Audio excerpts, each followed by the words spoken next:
Baik, assalamualaikum warahmatullahi wabarakatuh. Selamat pagi, selamat siang, dan selamat sore teman-teman semua. Pada kesempatan kali ini di pertemuan ke-15 ya, kita akan mendiskusikan tentang peradilan hukum adat. Nah, setelah teman-teman kemarin dapat materi terkait dengan hukum adat, ada hukum tanah adat, hukum perkawinan adat, dan lain sebagainya, kita hari ini membahas tentang peradilan hukum adat. Oke, sebelum kita mulai, marilah kita awali perkuliahan kali ini dengan membaca umul kitab terlebih dahulu agar apa yang kita pelajari nantinya bisa memberikan manfaat untuk kita semua. Al-Fatihah.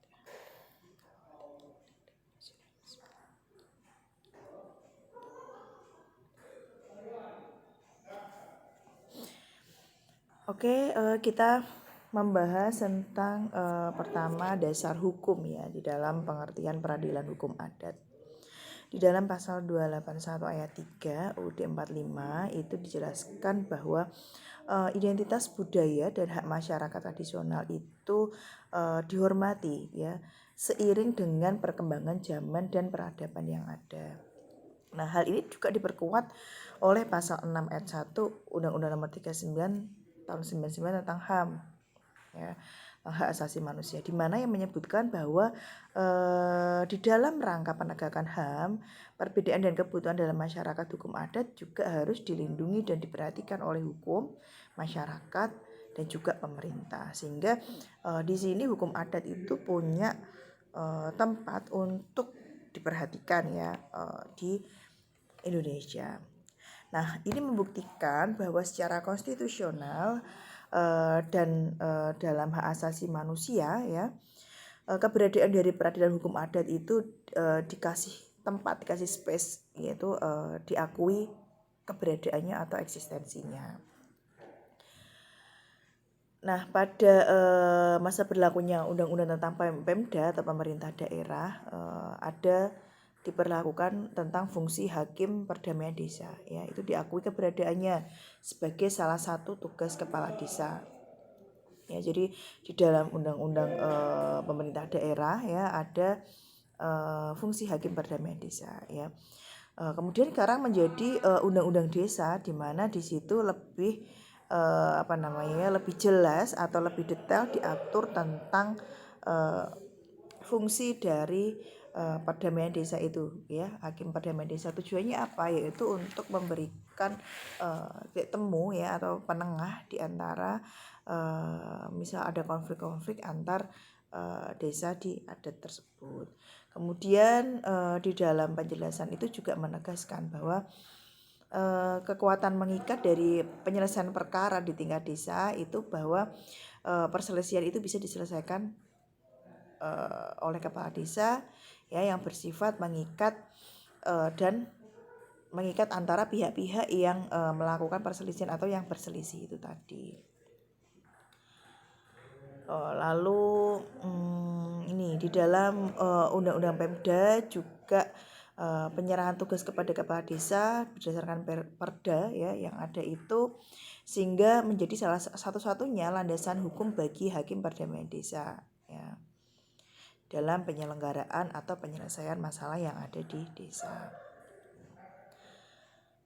Oke, ini saya rasa tidak usah. Nah, sistem peradilan yang diselenggarakan oleh hakim di dalam masyarakat kecil, dalam hakim desa, pada zaman Hindia Belanda itu sudah ada, yang dimana menyebutkan bahwa perkara-perkara yang pemeriksaannya menurut hukum adat itu menjadi wewenang hakim dari masyarakat hukum kecil-kecil, masyarakat hukum kecil ya, atau hakim desa ya, yang tetap diserahkan kepada hakim desa di dalam proses pemeriksaan atau penyelesaiannya.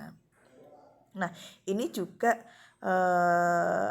tidak mengurangi wewenang dari para pihak dalam menyerahkan perkara kepada hakim.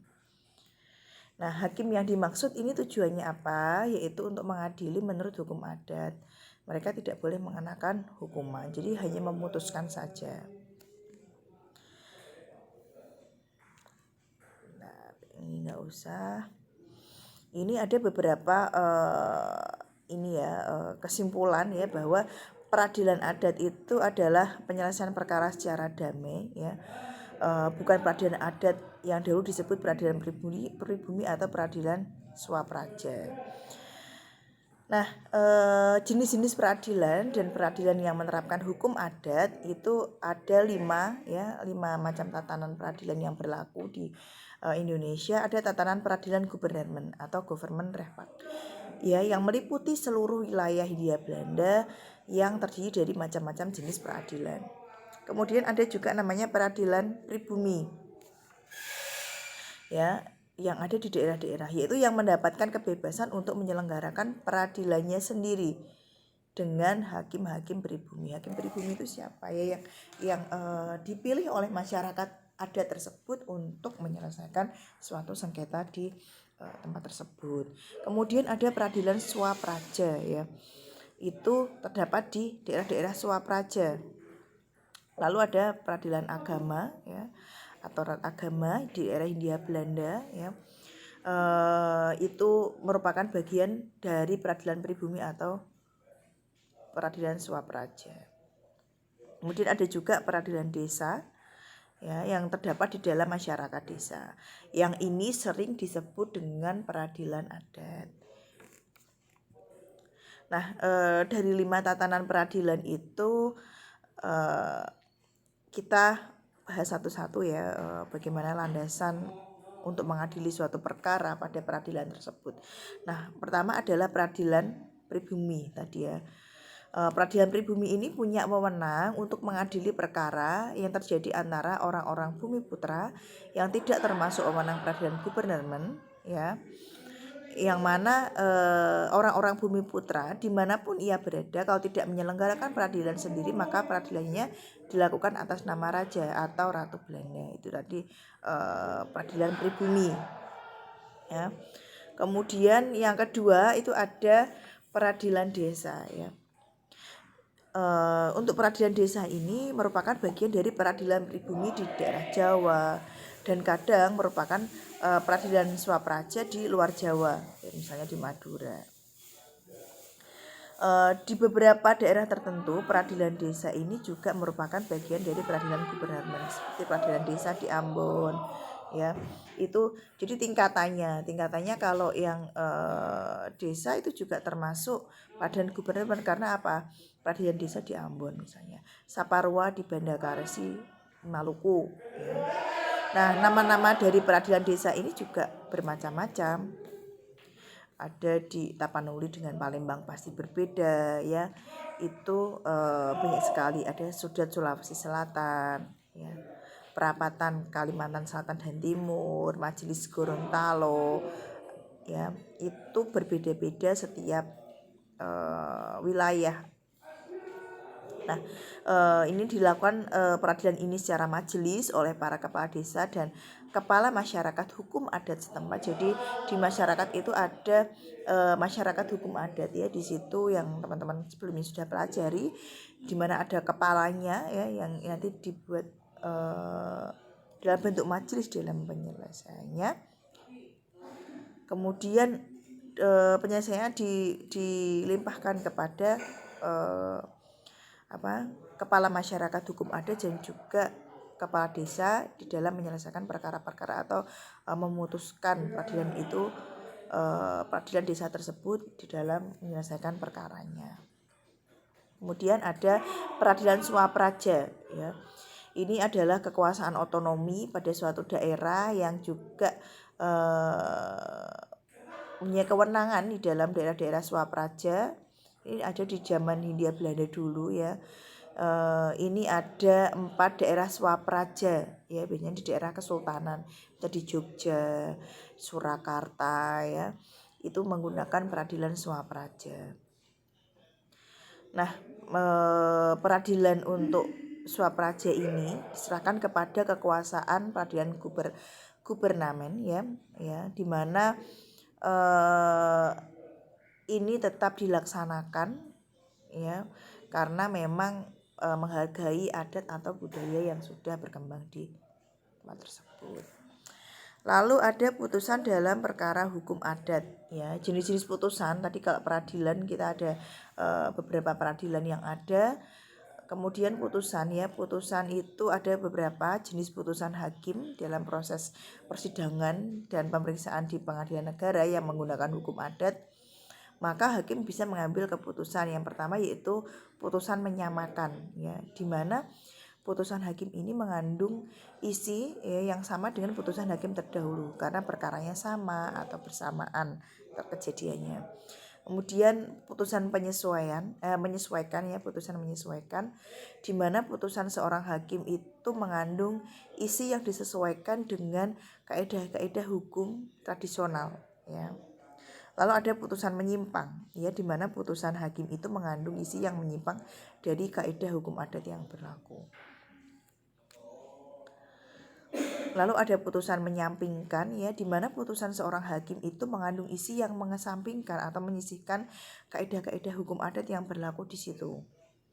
Ada lagi namanya putusan jalan tengah, di mana putusan ini itu biasanya hakim mengambil jalan tengah di antara kedua belah pihak yang tidak jelas ya, sehingga kayak penengah ya akhirnya. Lalu ada putusan mengubah ya, yaitu di mana putusan hakim yang mengandung isi mengubah kaidah hukum adat yang ada ya, yang lama itu diubah ke dalam kaidah hukum adat yang baru. Kemudian ada namanya putusan baru ya, di mana putusan hakim mengandung kaidah hukum yang menggantikan kaidah hukum yang lama yang tidak sesuai lagi. Lalu ada juga putusan menolak ya, itu isinya ya penolakan atas tuntutan atau gugatan pihak yang berperkara karena bukan pada tempatnya, mungkin ranahnya bukan ranah hukum adat, diajukannya ke peradilan hukum adat itu. Nah, sifat putusan hakim sekarang terkait dengan sifat putusan hakim ya. Fungsi hakim dalam memeriksa dan mempertimbangkan perkara menurut hukum adat itu tidak dibatasi undang-undang. Hakim tidak terikat dengan ketentuan tentang pembuktian di situ. Yang terpenting adalah apakah hukum adat itu masih hidup dan dipertahankan oleh masyarakat adat bersangkutan ya, dan apakah masih bisa dipakai sebagai bahan pertimbangan. Misalnya suatu keadaan itu sudah tidak sesuai dengan kebutuhan masyarakat atau keadaan kesadaran hukum masyarakat secara umum, itu masih punya kekuatan material enggak, atau justru malah bertentangan dengan tujuan-tujuan dari pembangunan nasional. Nah, untuk aturan hukum adat yang masih mempunyai kekuatan material itu dapat terlihat dari keadaan-keadaan, misalnya apakah struktur masyarakat adatnya masih tetap dipertahankan atau sudah berubah?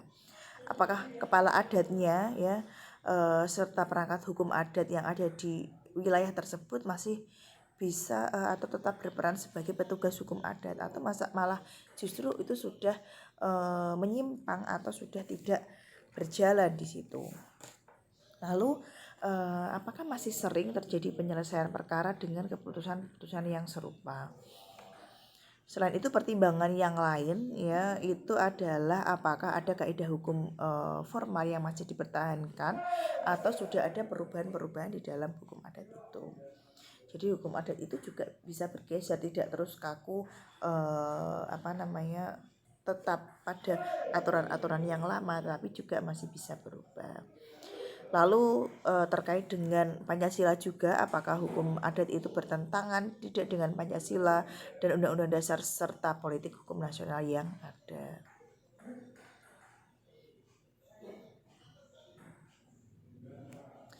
Nah, pertimbangan hakim di dalam memeriksa perkara adat ya, ini menurut Van Vollenhoven itu bahwa apabila sudah diputuskan ya untuk mempertahankan hukum adat, padahal hukum adat itu misalnya sudah tidak ada, sudah tidak berlaku, maka peraturan itu dianggap sia-sia ya. Sebaliknya kalau putusan dari hukum adat itu harus diganti padahal di dusun atau di desa tersebut masih kuat hukum adatnya itu, maka juga akan percuma ya apabila diganti dengan yang baru.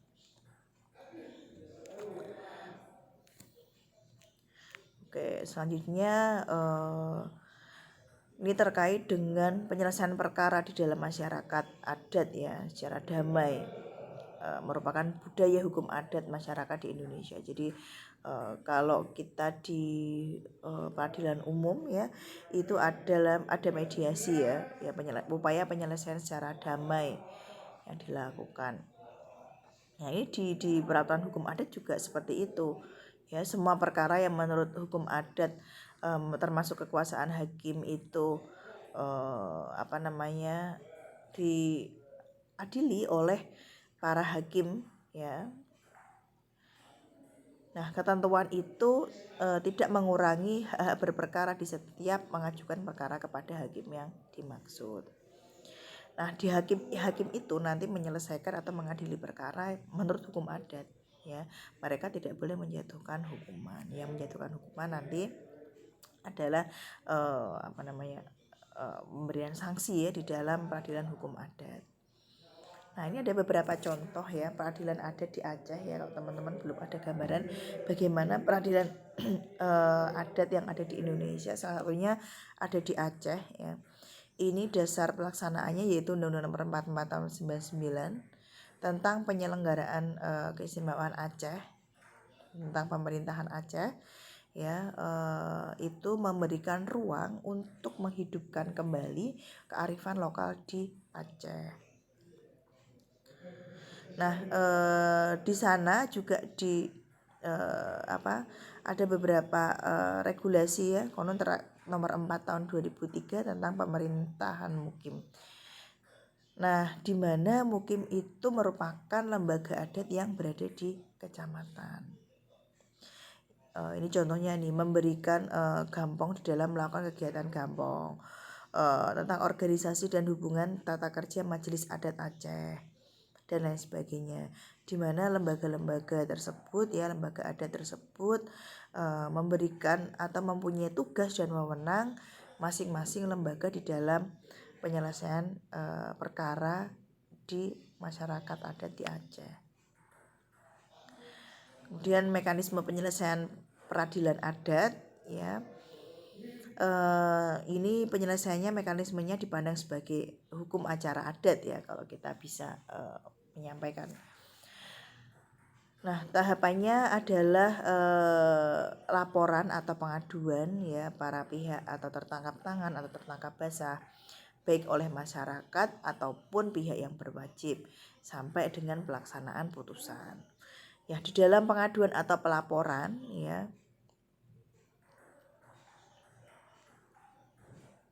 di dalam pengaduan atau pelaporan tersebut diterima oleh perangkat gampong di mana TKP itu terjadi. Jadi kan tadi per kecamatan ya, misal kejadiannya di kecamatan A. Nah, itu lapornya ke perangkat gampong di mana TKP itu terjadi. Sama kayak kalau kita misalnya kehilangan barang atau ingin laporan kepada polisi ya, kita kan di TKP tempat terjadi. Kemudian diproses melalui sistem pendekatan yang khas ya. Pada dasarnya hukum adat itu tidak mengenal pemisahan antara materi delik pidana atau perdata, namun lebih memudahkan pada proses penanganan pembahasan. Itu dibedakan menjadi bidang-bidang perdata, sengketa perdata ya, dimana pihak-pihak yang dirugikan dalam hal perdata itu dapat melakukan gugatan atau melaporkan ke kantor GC atau di Meunasah ya, tatanan adat di sana. Lalu laporan sudah diterima, maka mereka itu ya GC tadi secara aktif menjajaki kejelasan masalah tersebut dan pihak-pihak yang bersengketa. Di laporan diterima, ditelaah lagi, kemudian dilakukan sidang atau musyawarah. Kalau di dalam penjajakan atau mencari keterangan itu sudah jelas segala buktinya, maka dilakukan musyawarah dengan perangkat gampong di Meunasah dan para pihak yang terlibat di situ. Nah itu dipanggil dan dibawa di dalam sidang musyawarah untuk melakukan proses pemeriksaan secara terbuka disertai dengan saksi-saksi yang ada. Lalu memberikan putusan ya atas dasar hasil musyawarah oleh mufakat dan mufakat yang disetujui oleh semua pihak. Lalu baru menjalankan putusan atau eksekusi oleh guci tadi dengan acara tersendiri. Bila putusan tidak terima, maka diteruskan oleh yang bersangkutan kepada tadi mukimnya ya. Jadi ke lebih tinggi. Kayak banding lah kalau kita di ilmu hukum itu belajarnya seperti itu. Ya guci tadi tugasnya yaitu mencari mengkaji atau mencari pokok-pokok masalah dan memberikan arahan serta bukti-bukti. Di dalam persidangan itu juga menyimpulkan ya pokok-pokok sengketanya itu apa, kemudian norma-norma hukum yang diperlukan sebagai landasan putusannya itu apa. Sama kayak kita, landasan hukum kita apa, berdasarkan pasal ini, undang-undang ini mereka punya regulasi ya atau norma-norma, namanya bukan regulasi, norma-norma hukum adat yang mereka punya di dalam memutuskan apakah dapat selesai dengan damai oleh kedua pihak yang berselisih. Nah, putusan sidang itu diumumkan dan dieksekusikan melalui upacara adat di depan umum terbuka ya, di depan masyarakat. Di situ dijelaskan. Lalu selain sengketa perdata tadi ya, ini sengketa pidana yaitu sama ditangani oleh guci dengan proses dan prosedural pengurusannya.